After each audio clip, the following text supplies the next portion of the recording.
is the decision 2020, and not the decision for the president, but the decision that the Big Ten presidents and chancellors are going to have to make in the next week or so to determine whether there's going to be football this fall or if it's going to be moved to the spring. Hello, everybody. This is Sam McKewon. That's Evan Bland. This is the Pick Six Podcast, and this is yet another day where we exist in this world where we're really not sure what the news will bring us. Whatever news we seem to bring will probably come from the East, probably from the state of Ohio. when if it's good news, and if it's bad news, it'll come from somewhere else. Who knows? But Evan, it's been an interesting week. It's been a week where there's been politics involved. There's been the president's been involved. There's been this sudden, surprising push to try to play football in October. We'll talk a little bit about that. Another development in the lawsuit. So we'll talk about that as well, because we've learned some things this week.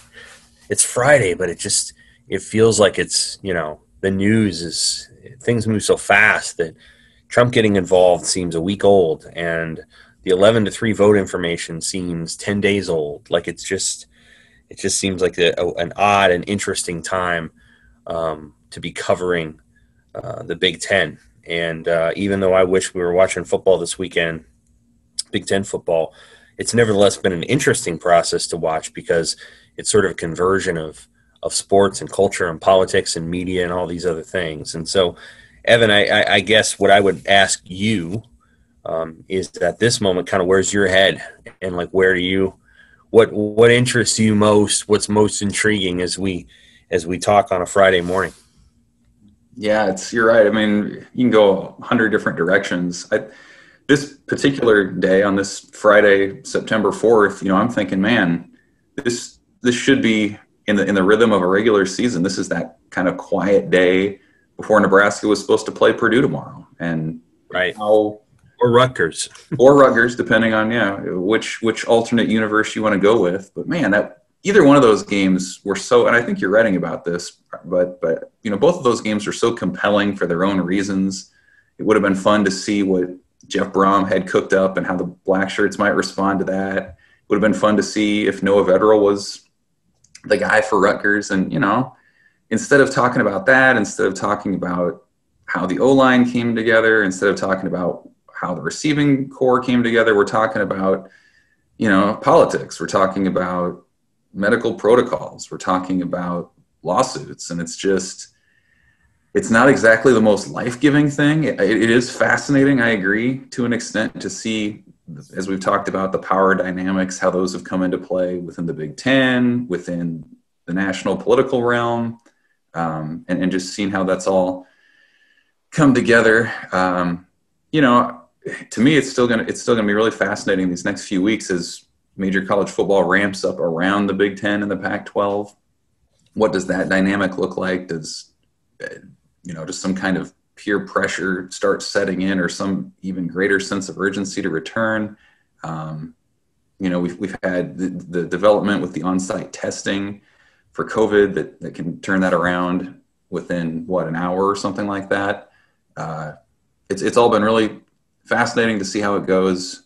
You wonder with the Big Ten, it's so interesting to kind of parse through how much of their initial decision and their continued kind of vague dragging of their feet, how much of that is political, how much of that is something else, related to health that they haven't put out there. So yeah, it's been crazy. I don't know. How are you holding up for this whole thing without football right now?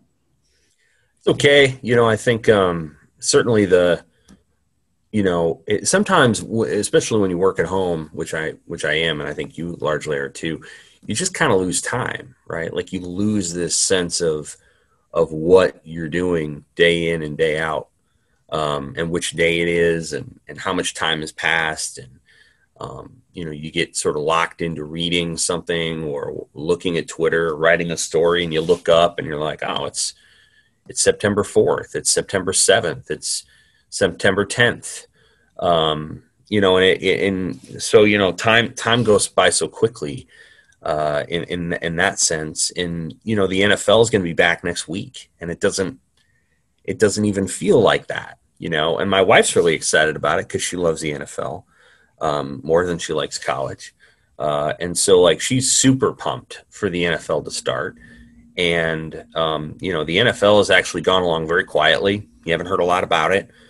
Testing issues haven't been significant. They haven't had a lot of athletes test positive. They've had some, but it hasn't been that big of a deal. So it's gone along very quietly, and they'll start their season, and people will be watching. And, the NBA obviously has had some conversation definitely about racial injustice in America, but the coronavirus has not been a big part of the conversation. I think in Major League Baseball, you've heard about it, definitely, with some of the teams, but that just seems to kind of go by, and it's not as big of a deal, and so everybody kind of moving on. I mean, U.S. Open tennis is happening right now, and that's weird, but it's happening. But time just sort of flows by, and the operation that isn't going right now is Big Ten football, and that part of it I think is really interesting. I think almost all of the publicity surrounding the Big Ten has been negative.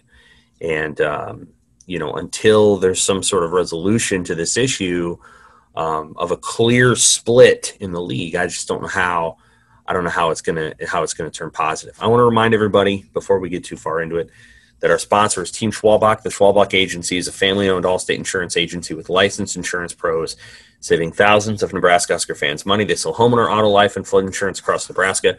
They also insure all the big boy toys. Those will be used a lot this weekend, Labor Day weekend. Motorcycles, boats, RVs, off-road vehicles. So this is going to be the final hot weekend of the year. It's going to be 100 on Sunday, so you better find a lake. If you've had your roof replaced in the last 5 years, give Joe Schwalbach, Kyle Schwalbach, Nancy Mostek, or Kyle Murdoch a call at 402-590-5200. They can help you save a bundle. Free, no-obligation insurance reviews and quotes. They're going to make sure all their fellow Nebraska fans are properly protected. You can contact them at www.nebraskaallstate.com. Okay, back to the Big Ten here for a second. Let us start just and work chronologically from Monday until now. And then we'll kind of talk about where things are right at this moment. On Monday, the Big Ten responds to the Nebraska player lawsuit by divulging what, Evan? Yeah, the Big Ten came out with a fairly lengthy brief. And again, this is all related to this idea of expedited discovery. So they were arguing whether they could have essentially until mid-October, 45 days, to disclose some of these documents. Nebraska player attorneys argued that should come sooner because the season's about to start, and with every passing day this fall, that costs players a chance to profit from their name, image, and likeness, build their stock for the NFL draft, that sort of thing. So what the Big Ten essentially did on Monday was threw out a few facts, a few scraps maybe, to try to kind of placate this request. So they threw out the 11-3 vote. That was confirmed in a sworn affidavit from Northwestern's president, Morton Shapiro, who's also the chair of the Council of Presidents and Chancellors. So they put that out there. They sent a 13-page document of their league bylaws, although they redacted 11 full pages, and most of the other two, essentially, they just left out or left open the clause that it takes 60% of the vote to pass a decision, like postponing fall sports. So the Big Ten put that out there on Monday. And if we're just kind of going through the chronology of the lawsuit here, Nebraska player reps came back Tuesday and essentially said, this provided more questions than answers. They cited the fact that there are still two presidents from Minnesota and Michigan State who have publicly said, we don't really know if I'd call it a vote. We kind of had a process or a deliberation, but they didn't know if they'd call it a vote. So they said, that's still up in the air. They said just the fact that you would send out a document that was so heavily redacted with the bylaws, and yet the Big Ten also claims that student athletes fall under those bylaws through a contract they signed, through a contract that they sign with their financial aid agreement. Their argument's essentially, how can these student athletes fall under a contract that they can't even see? So on Wednesday then, and this is, I think this has been pretty impressive from the district, Lancaster County District Court, to respond as quickly as they did. I mean, they turned this thing around pretty fast. And it was really interesting, I think, in their ruling on Wednesday. They essentially kind of split the difference on a lot of things. And you know, as I look at it, Nebraska player reps got some decent wins, and they, got some kind of average wins. So, like, for example, a nice win from this ruling was the fact that it sped up the discovery timeline. So instead of mid-October, the Big Ten has until September 12th to disclose further documents. One of those being the full bylaws. So instead of which Nebraska has. Sure, but now it's going to be put out there publicly, and they'll be able to. I'm just saying for our listeners, Nebraska has that information.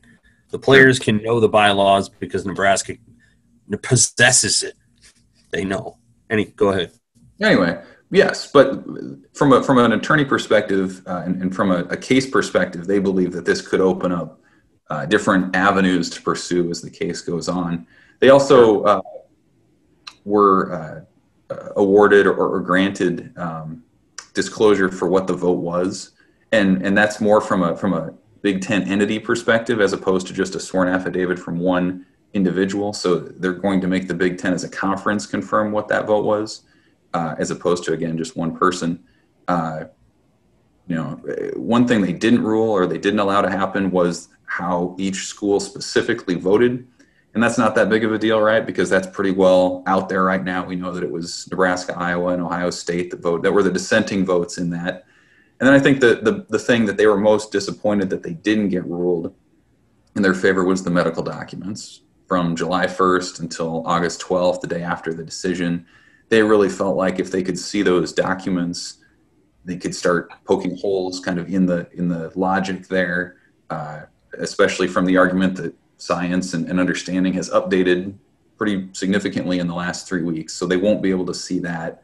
So now the Big Ten has until September 12th to disclose those documents. I think it seems like that they will do that, and they won't put up too much of a fight with that. And then the process can continue from there. So it kind of just an interesting couple of days in how they split the difference there on some of the things that player attorney reps wanted. On the same day that you have the lawsuit in Nebraska responding to the Big Ten's disclosure, you also have Donald Trump, the president of the United States, tweeting that he had a conversation with Big Ten Commissioner Kevin Warren about what was going about playing football immediately in the fall. In Trumpian fashion, he said they were on the 1 yard line, which is not uncommon for him to exaggerate or whatever you want to call it. People have ascribed different reasons to why he does that, but in this particular case, most of the people who read that tweet, including myself, who have covered this issue pretty closely, were like, they're not on the 1 yard line. But I understand why he would do that. He, in part, was responding to an ad that his competitor in the 2020 election, former Vice President Joe Biden, put out suggesting that Trump is to blame for college football not coming back in the fall. And it was because of his handling of the coronavirus. And the ad showed empty stadiums in Michigan, at the Michigan, Wisconsin, and Penn State, 3 states that are what you might call swing states. And then in a story that I wrote yesterday, the Biden team here in Nebraska sent me a statement as well related to, that it was Trump's fault based on his handling of the coronavirus, why there isn't football in Memorial Stadium this Saturday. At the end of the day, that's probably not that accurate. The Big Ten is why there isn't a game on Saturday for the Nebraska football program, because the Big Ten won't allow Nebraska to craft its own schedule because Nebraska is ready to play football. And so there's nothing that Trump did or didn't do that would have prevented it, because high school football is being played and the University of Nebraska was ready to play a game of its own accord. It cannot, because it's a member of the Big Ten. If it were a member of the Big 12, it would be playing right now. So that was an interesting moment. But then immediately after that happened, you have this sudden, excitable push, presumably from coaches, saying, well, shoot, we learned last week that we could play maybe around Thanksgiving, that's a viable option in terms of scheduling. Well, why don't we just play October 10th and qualify for the college football playoff? And there's some merit to that. The speed with which rapid testing is being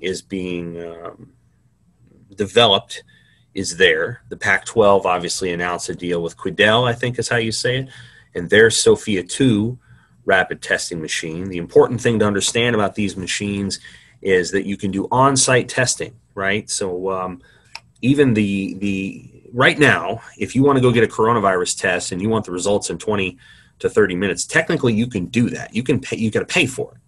But you can go do that. You just go to a lab and they do it right there, and then they tell you very quickly.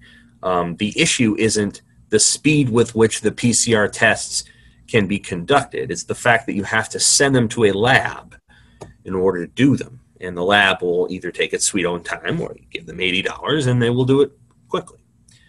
The difference with these Sophia 2 machines is that you buy the machine, you got the stuff, you got the materials, and it processes for you.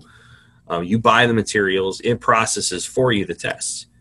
And so the advantage of that is that you could, in theory, do daily testing like they're going to do in the Pac-12. And in the ability to do daily testing, you can then contact trace within an inch of your life, right? Because if a guy tests negative yesterday at breakfast and then suddenly tests positive the next day, you can say, well, we know everybody that he was around in the last day. We know who practiced, who didn't, et cetera, et cetera. We can tighten that contact trace pretty well. And not only that, based on safety methods we may or may not put in, we might be able to rule some people out even if we think they were pretty close because they were wearing a mask the whole time, et cetera, et cetera. And so the rapid testing puts into play something that, should be able to help sports get back. It should be able to help schools. It should be able to help a whole bunch of things. The thinking of the coaches were, well, if that stuff is out there and there's a chance that we can get that stuff in late September before the season ever starts, and prior to then we can just keep doing our usual testing protocols, then why can't we start on October 10th? So I think there's probably a push, there is a push to try to get that to happen. I don't know that there's enough support for that to happen. One of the reasons I don't know that there's enough support for that to happen is because you don't know exactly when the tests are going to be delivered, and you don't know if whether or not the Big Ten's reasoning for postponing football is something that can be completely satisfied. Remember, this is important, in the next week. Because if they're going to play on October 10th, they're going to start training camp next week. And the Big Ten was very strategic. We remember this. Very strategic in how they handled the pause of practice and the postponement of the season. Now, this is where I say, even though I don't like the way the Big Ten has handled this, and I think it's actually blown up in their face considerably. When the Pac-12 released its medical documentation, it also released in the process pretty clear hurdles that once they cleared those hurdles, they would be able to come back and play. The Big Ten has been vague, but remember, the Big Ten paused practice before they ever got to the pads. And so the Big Ten presidents can always go back to, we don't see padded practice and a football game as a different event. We don't see those things as different. And so as a result, because we don't see those things as different, we're not looking to approve October 10th. We're looking to approve September 12th or September, what is today, the 4th? September 8th, right? They're not looking at an October 10th approval date. They're looking at a September 8th approval date, or at least that's what their rhetoric can say. because they never allowed the Big Ten teams to even have a padded practice. And so as a result, the compression of that time, I think there will be Big Ten chancellors and presidents who can plausibly say, well, we never improved padded practices. And if those are going to go next week and we don't have the testing that we say that we wanted to have, then how is this safe? Even if you can answer the myocarditis stuff, which I think to some degree you can, the question then becomes, is it safe, right? Is it safe? And so it's the compressed timeline to get an October 10th football season is what makes this tough, because they're going to look at it and say, we don't have a difference between practice and a game. There is a difference in my mind, but I think that that's the hurdle you've got to clear. And the Big Ten presidents, by being deliberately vague when they made the original decision, haven't given the people who are pushing really hard much ammunition other than vagaries. And I think that's one of the reasons why they cloaked that stuff anyway. And so Tuesday was all spent debating that. And then there was feelings Wednesday that the tide was going to turn. Thursday, there was that sense too. And here we are to Friday when there's supposed to be a new vote today. And if there is a new vote, which there could be, it's 10 something right now. I just don't think that vote would be for October 10th. I think it would be for a Thanksgiving date. I could be wrong. I hope I'm wrong. I want to be wrong. I'd love to see it be October 10th. I think it's going to be for a Thanksgiving Day relative start, with the idea that the rapid testing will be in hand by late September, and you'll be able to start a training camp in October, and you'll have the rapid testing available for training camp. I don't know, because I don't have sources that have told me this, that the Big Ten is able to acquire these Quidel or Abbott rapid tests in the next 2 weeks. I don't know if they've been working on that or not. It's just hard to say. Yeah, it's notable, though, too, that the Pac-12 commissioner, Larry Scott, his comments yesterday about this idea that he has been in contact with Kevin Warren and the Big Ten about, staying aligned potentially and playing it out such that they could have a Rose Bowl at the end of the season, whenever that might be. So, yeah, you have to start kind of reading the tea leaves and seeing the Big Ten's not announcing this, but if they're staying in lockstep with the Pac-12, I guess there was some new information revealed in that regard yesterday. I don't know. The football side of it's still just, I don't know. It's hard to wrap your mind around this idea that the Big Ten is in week 1 or week 2 when everyone else is finishing out, and that, the Big Ten could be midway through its season when the college football playoff occurs. It's hard to wrap your mind around. And then you don't know what the fan situation will be in the stands. I mean, you get to certainly recoup some money through the television partners and that sort of thing. But yeah, October 10th would be great, like you said, because you could enter into the college football playoff discussion. You'd certainly protect 2021 as a full season in that regard. Thanksgiving you probably could too, I guess. But have they? I don't remember. Have they talked about if it was a Thanksgiving model, would the games be on campuses, or would that be part of that dome model that they had talked about? You recall? Regarding the dome? Yeah, the whole idea of playing in January, they had talked about playing in domed fields in Indianapolis. Yeah, I don't understand how the bubble concept works just because you're playing inside. I really don't. But I don't know that you would. I think you would see a couple home games if you moved it to Thanksgiving. I would think.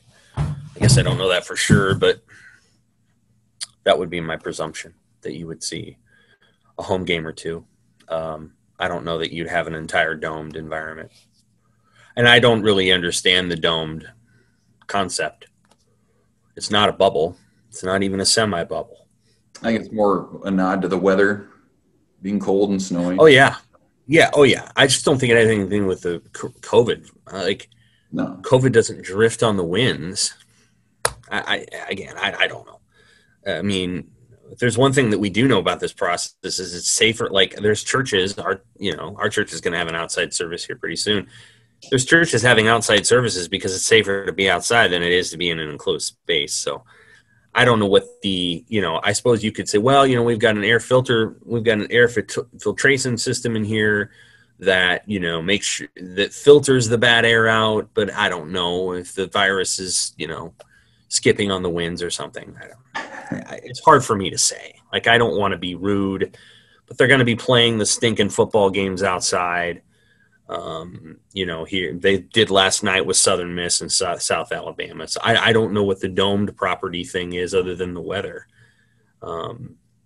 Because if you don't have fans in the stands, then they're, again, how is it going to be more likely that you're going to transmit it outside because it's cold? I don't know. I think it has something to do with the weather and a desire to control the environment and maybe a desire to, reduce the number of games that are being played at multiple sites. So if you had a domed scenario, you probably have 4 teams playing 2 games in one day, something, You could have 2 games on one day and 2 games on the next day and so on and so forth. I don't want to be glib about it, but I'm sure there's logistical reasons for understanding that. You're going to see that with basketball.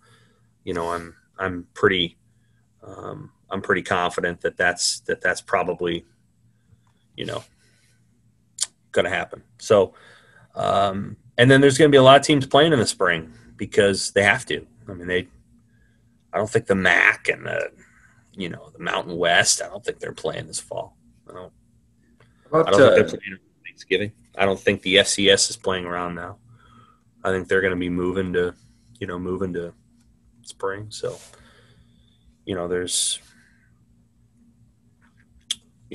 I don't know how you protect the fall season. It's not going to be easy, How about the eligibility piece, Sam? I mean, I know it's been another week. We've learned a little bit more in that regard. I think there was a report from West Virginia's AD, who's the head of the D1 Council, saying that they thought that they're going to recommend that early enrollees won't have a chance or won't be able to play in the spring if there is a spring season. Correct. So that was notable, but that was late last night, and they haven't. The NCAA Football Oversight Committee makes recommendations to the D1 Council. I don't think that recommendation was made yet. I think it was a story that was reported in The Athletic that they were going to make the recommendation, that they wouldn't be able to play in the spring. So that being, junior college guys that sign now wouldn't be able to play in the spring. Latrell Neville wouldn't be able to play in the spring, et cetera, et cetera. And quite frankly, I get that. I understand that. I think that's okay. But yeah, that's supposed to be the recommendation, and the D1 Council takes the recommendation. Usually they vote that way 99% of the time.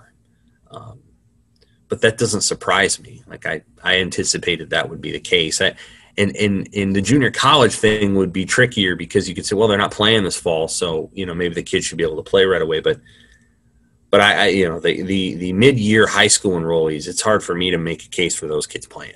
I don't think they're coming right off a high school football season and they're going and playing college football. I don't think that's something that should be green lit.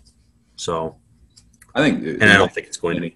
The more fascinating piece to me is still how does, and we'll have time to digest this for quite a while, but just the effect of granting an extra year of eligibility to everybody and how that messes up your projected recruiting and how you go about things. I paid attention pretty close in the spring with Nebraska baseball, and their situation was a lot different, I think, than what the football teams is in that, only 3 seniors came back on that baseball team. A lot of the other guys decided to move on, but I don't know, when I look at this group of Nebraska seniors, to me, I mean, with a couple exceptions, it's a group that's like, man, they're probably going to start, almost all of them, or play significant minutes, generally speaking. Yep. They're all guys who I think a lot of guys have potential to break out and really boost their NFL stock. Guys maybe who aren't projected to go in the draft right now, but definitely could. Three-quarters of your secondary, Boodle, Deontay Williams, Markel Dismuke, Miller, Honus, those are all starters defensively. JoJo Doman's a starter. Ben Stilley's a starter. Farniok, Hymas, Bo Wilson could all start on the O-line. Jack Stoll. Dedrick Mills, you could, as a running back, probably has enough usage already that he might want to move on. But, man, you start looking ahead, too, and thinking how many of these seniors might come back. It seems like an awfully high number, in my opinion. You don't think so? I think so. Oh, they can. Yeah. No, I think it's possible. You'd have to. So I think one of the things Bill Moose said on NET was they want to get the guys degrees. I think you protect seniors up to that, and then beyond it, first you're going to see some kids that want to they're ready to move on. Mm-hmm. Like, I'm ready to move on with my life, and I want to do something else now. Some will go to the NFL. Some will go to the XFL. Some will just move on. Like, I've enjoyed my time. I'm ready to do something else.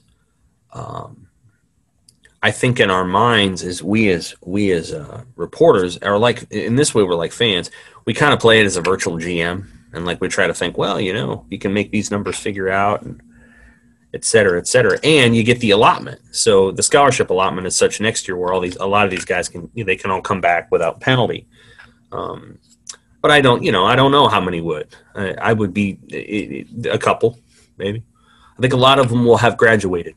So they'll be, it won't be a, hey, we'd love for you to get your degree kind of situation. It will be, do you want to come back and play another season of football? Do you want to go to Ireland? Because that'll be, I think, a draw, the Ireland game. Do you want to go to Ireland? Do we want you to go to Ireland? What is our responsibility to you now that you've earned your degree? Do we have much of a responsibility there? Are we required? Like, the NCAA is not saying that you're required to bring these players back. They're saying that you can. And so the way that Moose has described it, there'll be some discretion left up to the coaches. I think the best example is Nebraska women's golf team has a great golfer by the name of Kate Smith. Well, they want her back. Kate's graduated, I think.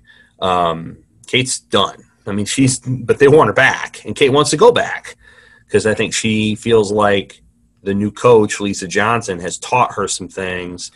They're going to make her a better pro, and she wants to stay with Lisa, and then I think Chessie is her name, the assistant, for another year, and wants to work on her short game and some other things. And there's a mutual beneficiary there. Nebraska will benefit from having her because she's their best player. She will benefit from the expertise that Johnson and I think her name's Chessie Thomas bring to the table. So I think it'll be a mutual beneficiary thing. And then as it relates to the scholarship numbers after that, that's where it gets tricky because you have to the real trickiness of the eligibility piece is really that you have two freshman classes at once. So these 2020 freshmen, even if they play Thanksgiving to February, are still going to be freshmen next year. Right. Shane Smothers. Not only that, this is about weird. They could play this whole season, play 4 games next season, and be a redshirt freshman in 2022. That's a good point. So there could be a situation where you're like, hey, we're going to roll this guy out here on special teams. Then we're going to protect him with his 4-game thing next year. And then we're going to play him as a redshirt freshman. Yeah, it's a good point. I just think Nebraska's roster in particular is fascinating because it doesn't have a lot of guys who are so good that they want to get their NFL careers going. Like, they have a couple. Hymas, Mills, maybe Omar Manning as a junior. But they also, the guys are good enough that, like, you could see them playing into a pro career with a good season this year, right? Like, there just aren't a lot of seniors on that group who you're like, okay, they're probably ready to move on. At least not obviously. Like, they're guys who have invested in the program, who have earned roles. So I don't know. It's fascinating because I feel like it's just a bunch of tweeners between like really good and just kind of have gotten to this point. I have a lot of guys right in the middle who seem like they have a lot on the line in terms of what their next step could be. And so I don't know. It's just my gut at this early point is that, man, it feels like they're going to have a massive roster next year. Well, they can have as big of a roster as the biggest roster they can have is 98 scholarship players. So, and then so you add that on, and then I don't know, all the walk-ons. But yeah, they could. They really could. It'll be an interesting thing to watch. We're now at a moment here where we are on Friday. It's September 4th, and for a lot of the week, there was just these rumors bouncing around that there was going to be a vote today by the Big Ten presidents and chancellors to, start football in October. I don't know if that's going to happen. My sense is from everything that I've heard and people I talked to, that what I described as the hurdles to October 10th remain the hurdles. Like you'd have to switch the number from 3 to 9. And I can envision a scenario in which Penn State's on board now, which gets you to 4. But there's still a lot more hurdles out there to clear. Maybe Rutgers gets you to 5. I don't get the impression that Rutgers is that necessarily against all this. But maybe I'm wrong. New Jersey is more open than I think maybe people realize. They're going to play high school football in October in New Jersey. So I don't know that there's that much whatever with Rutgers. I think Michigan State, don't know. Minnesota, hard to say. We haven't heard from a lot of these schools. They've been pretty quiet. So, you'd have to switch it from 3 to 9. And in switching it from 3 to 9, you'd also have to explain why you changed your mind. What would it be? 20 days after you postponed it, and 2 weeks after your commissioner said the decision wouldn't be revisited. And then you'd have to explain why you were comfortable now with padded practices when you weren't comfortable with it on August 7th or whenever they made that original pause decision. The only way that happens is if you have such a shift in the power dynamics and such a shift that there's literally presidents out there like, if I don't make my switch right now and give Ohio State, Iowa, and Nebraska what they want, my position may be in jeopardy. Does that make sense? Sure. I mean, it puts what Ohio State wants. I want what Ohio State wants. Like, in the sense that Nebraska wants what Ohio State wants. Ohio State wants October 10th so they can play in the playoff and win the damn thing, which I think they would. And Justin Fields can win the Heisman. Now, there's nothing wrong with Ohio State's desires. I think they're good. And I think they come from an honest place. And there's a changing culture within the league that isn't a bad one that says you can be a good academic school and still kick some ass on the football field. And that's what Ohio State's trying to do. Nothing wrong with that.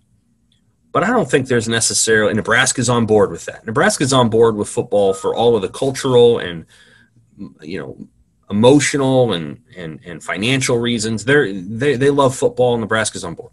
Iowa's had a grease fire with the coronavirus tests in their campus, but maybe they're on board. What incentive does Illinois and Northwestern and Michigan State – what incentive do they have to flip their votes to October 10th? What incentive do they have to do that?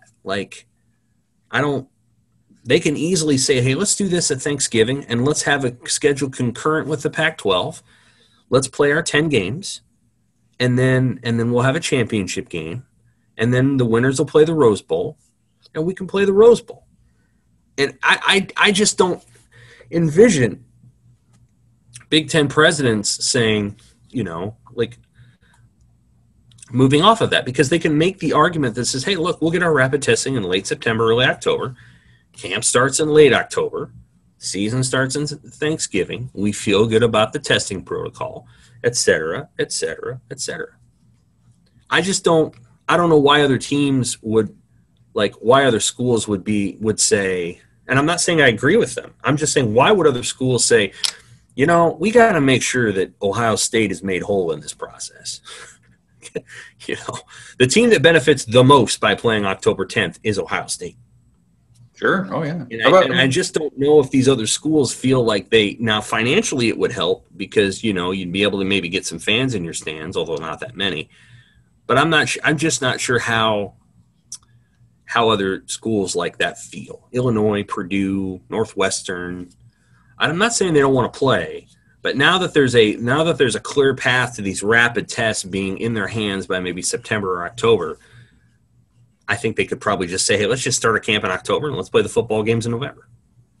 Yeah. I mean, the only thing I can think of that would switch it over would be peer pressure. I mean, the lawsuit that's been out there by Nebraska players has kept the Big Ten's feet to the fire, so to speak. The fact that it's public knowledge now who voted which way. Like, I don't know, if you're the president of Michigan or if you're the president of Wisconsin and now people have known for about a week that you voted to postpone fall sports, like, you wonder how much response they've heard or pushback they've gotten from those around them. And now with what the Pac-12 did yesterday, and the rapid tests, like, I don't know, the more that we go, the more it seems like you're kind of making up reasons not to get moving now. And it's felt, and maybe this isn't true, but it's felt like there's been a real lack of urgency throughout this whole process for months, and they've had months to figure this out.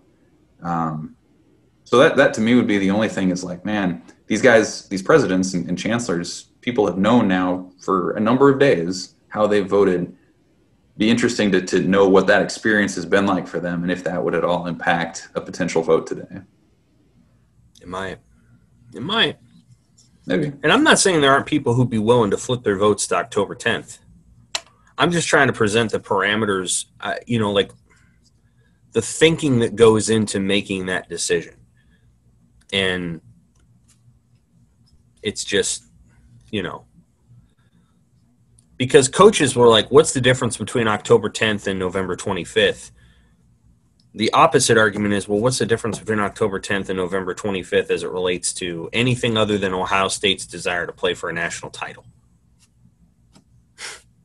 And you got to make the argument. I think there's an argument that can be made. Well, you can get more home games. Well, you're part of the culture earlier. You're not competing against the NFL. You're part of the conversation in a way that's more valuable. Oh, by the way, Ohio State can win a national championship, and that's valuable for the league.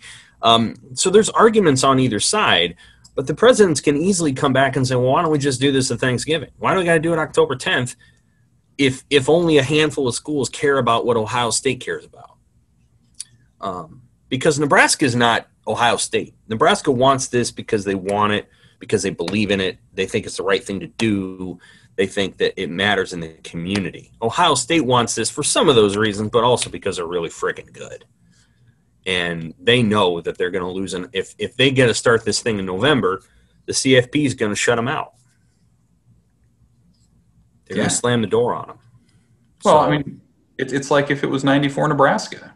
Everyone knew that team was going to be loaded coming off a close loss the way that Ohio State did last year. Imagine if 94 Nebraska didn't get a chance to play and if its league was holding it back from a potential title. I mean, you'd be going nuts. Oh, I get it.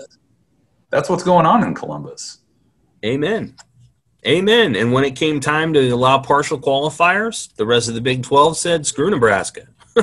When it came time to make a decision about where the headquarters are going to be, the rest of the Big 12 said, we don't want Nebraska. Like, they made conscious decisions to hurt the best team in the league back in the 90s. And they did. I mean, they made conscious decisions to rebuff Nebraska's dominance. Oklahoma didn't want to play Nebraska anymore. All those little things. So I just don't necessarily see, them flipping that many votes. But hey, if it happens, great. That'd be great. Let's play this thing in October. Good deal. I still think Thanksgiving is the most likely model. Yeah, I agree. It feels like October's too soon, and maybe a week or so ago, it felt like there was some momentum for January, but doesn't it feel like that's kind of died a little bit too? A little bit, yeah. I think so. I don't think January animates anybody too much. No. But it could happen. Does Thanksgiving? I don't know. I mean, I guess. Yeah, I think that's going to be if there's a middle ground to be found, I think that's going to be the middle ground.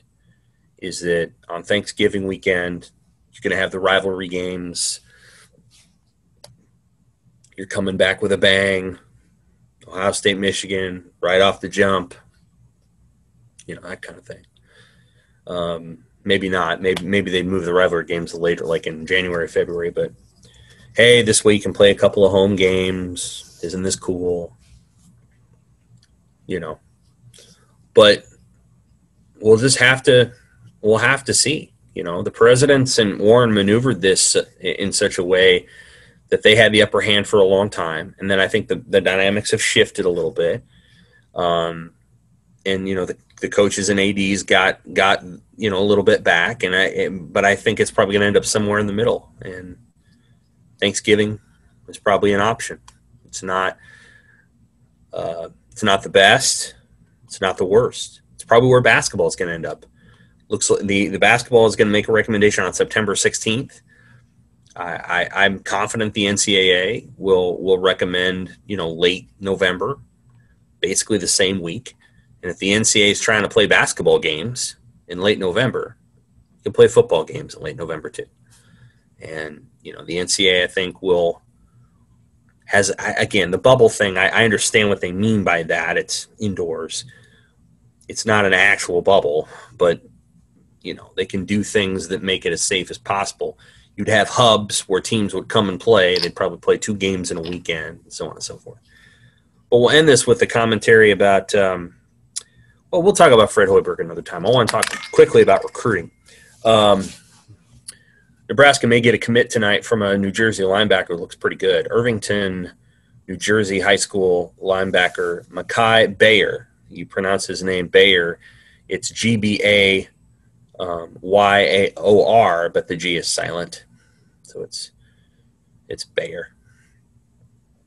So anyway. What do you think of him? Well, he's quiet. He hasn't responded to my request to chat. But, he'd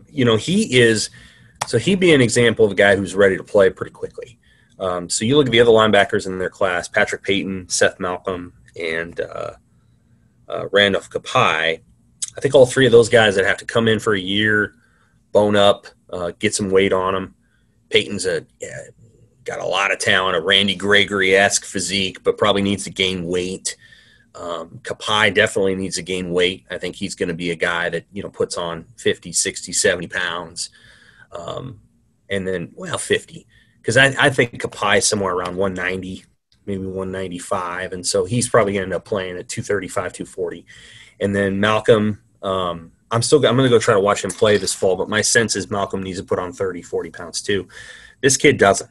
He's 6'2", and he's 225 pounds right now. Maybe needs to put on 5, 10 pounds, but he's ready to roll. And big hitter, tackles well, sticks his nose in the hole, hits people hard, tracks well, a lot of good things. He had a lot of good offers. Some of those teams kind of backed off, I think, because this kid wanted to make visits. So he wanted to go places. And once the coronavirus hit, it was going to be hard for anyone to host him. And so he came down to a Final 5 of Nebraska, Michigan State, Kentucky, West Virginia, and Ole Miss. And Ole Miss is because one of his former coaches or some coach in the area, Chris Partridge, is now down at Ole Miss. And so relationships and connections are important. If Nebraska lands him, Mike Dawson is the reason. Dawson had been recruiting this kid for 3-4 years, actually, all the way back to Central Florida days. And so, they stuck with it, and Dawson came back and sort of reignited that relationship when he came back to Nebraska from the Giants. And that's probably how they get this kid. He's rated as a mid-level 3-star. I'd probably put him a little higher.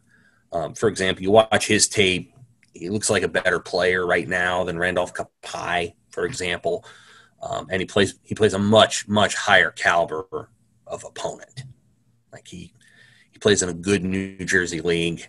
I'm not always entirely sure how people get the recruiting rankings they do. I think this kid is, he's like the 17th or 18th best player in New Jersey. The New York Star Ledger, that's now NJ.com, actually has him as the 7th best player. So it just kind of depends. But I think he's good. Yeah, I think he's going to be a guy that could play actually pretty early at the position versus having to wait, a year and a half or 2 years to gain the weight. Because a lot of the guys Rude has recruited, or Dawson, I guess, are guys that need to physically develop. Yeah, and so that would put Nebraska at 18 commits in its 2021 class. They're getting toward the end. I mean, 3 to 5 spots somewhere in there for the rest of the class. Still no defensive linemen in that group. So, obviously that's going to be a priority moving forward. No official visits still. The recruiting dead period continues. And, I think Nebraska has kind of made the most of its situation, just given how it's found these guys, right? Like, you're not getting nearly the coastal flavor that we've had the last few classes because you're not able to bring these guys in for the spring game or for official visits this fall. So, yeah. To Nebraska's there's some southern flavor. So, Georgia. Where's Marcus Buford from? I apologize. He's from Texas originally. He's going to St. Thomas More. He's from Illinois originally, actually, and then he played a couple. But then he played down in Texas, didn't he? Yeah. Then his family moved to Texas for a couple years, and now he's in Connecticut. So he's been all over. And then the Lardarius Webb Jr. is playing in Mississippi, but is he playing in Alabama? I can't remember. Yeah, he was in Alabama previously. So, yeah, you're right. SEC flavor, Latrell Neville's from Texas, but a lot of regional talent. Obviously, yeah. Here's the thing, Evan. Now, maybe I'm wrong about this. Maybe I'm wrong. But they would be at 18 if they had Bayer. Yep. If they think they can put together a really good class, and I think they think they've done a good job. They like this class. And they think they've got 4 or 5 more guys that they can put in it, I'd do it. Because I just got a hunch that one of these previous classes, maybe the 2020 class, the kids may not get, maybe weren't quite as stuck to Nebraska as this group seems, and stuck to each other. Does that make sense? Yeah, I mean, you think about it. Nebraska is right around top 20 with this recruiting class right now. And what is it based on? They had no chance to host officials at all. So it's still based on 3 straight bolus seasons. It's still based on hope.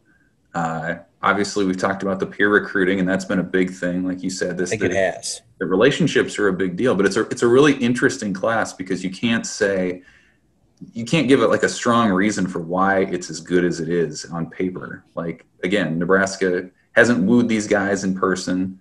Its on-field record has been underwhelming. So what's left? I mean, it's still you're still able to sell hope, and you're still able to sell relationships, and that's kind of how this thing's come together.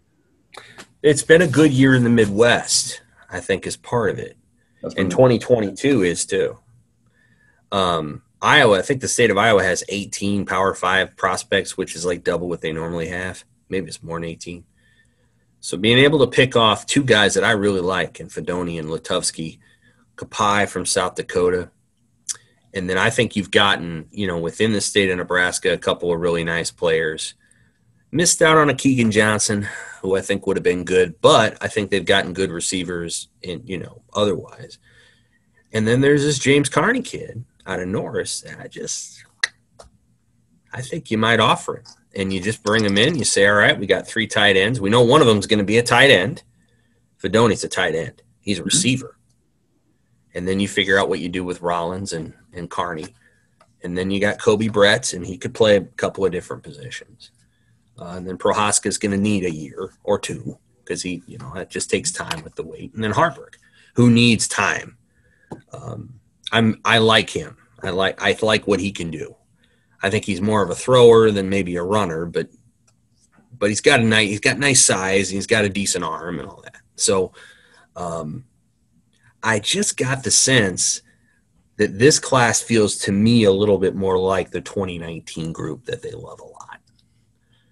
And Fedoni is your Wan'Dale Robinson in this grouping. Now, they're different players. They do different things. I understand that.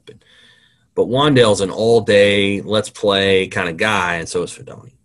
Very similar personalities, and there's certain ambition and drive and all of those things. And I just got that sense from this class. And I didn't get that sense as much from the 2020 group.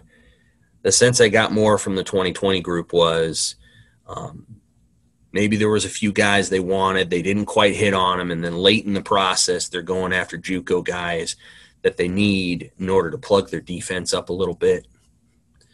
And although I actually like some of those junior college guys, anytime you see a team sign, what they have, 6? Yeah. Nadab Joseph, Jordan Riley, Vamaga Clements, Omar Manning, Nico Cooper, 5 or 6.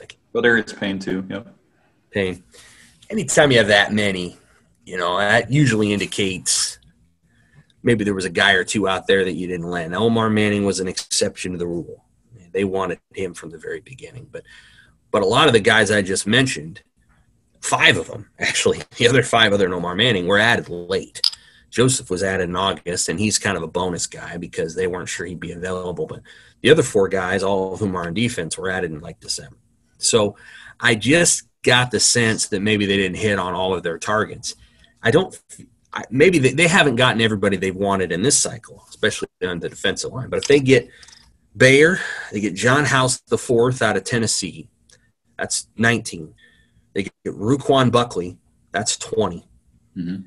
Then they decide to offer James Carney, that's 21. I still think they could add a couple more. It's just a good play. Yeah, you still need another D lineman at least. Yeah. And the JUCO thing, the only thing I would add too is I think some of it was strategic because they had some holes in their upper class. Yeah. With all the attrition from the 2017-2018 class, they want to balance it out a little bit. And so if you overload with freshmen, then you're not able to do that. So I think that was part of it too, was getting them back on track, just in terms of the eligibility timeline.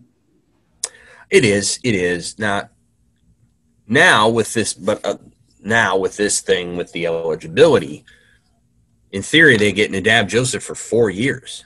In theory they get Nico Cooper for 4 years. That's a long time.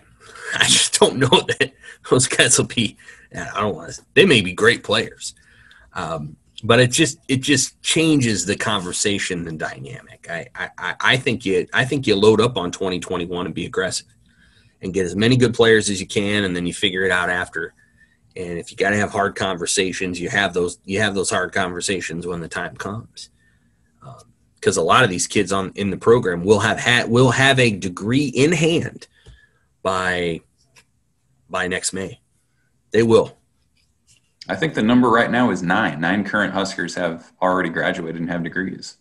I think you're going to see. I think the coronavirus has probably improved academic performance here in the fall because you have more whatever. So my sense is that by next May, you'll have a lot of dudes that have graduated. And that won't be a bad thing. That's a good thing. But it gives you some flexibility in how you move forward. If you can say, well, you've gotten your degree, you've accomplished something. You can transfer anywhere you want. And you don't need a waiver. Anyway, all right. That's everything for this week. Well, we'll be back next week. I think by next Friday we'll have an answer. We may have an answer today, but by next Friday, we'll have an answer on when Nebraska football is next going to play a game. For Evan Bland, I'm Sam McKewon. Thanks for listening to the Pick Six Podcast.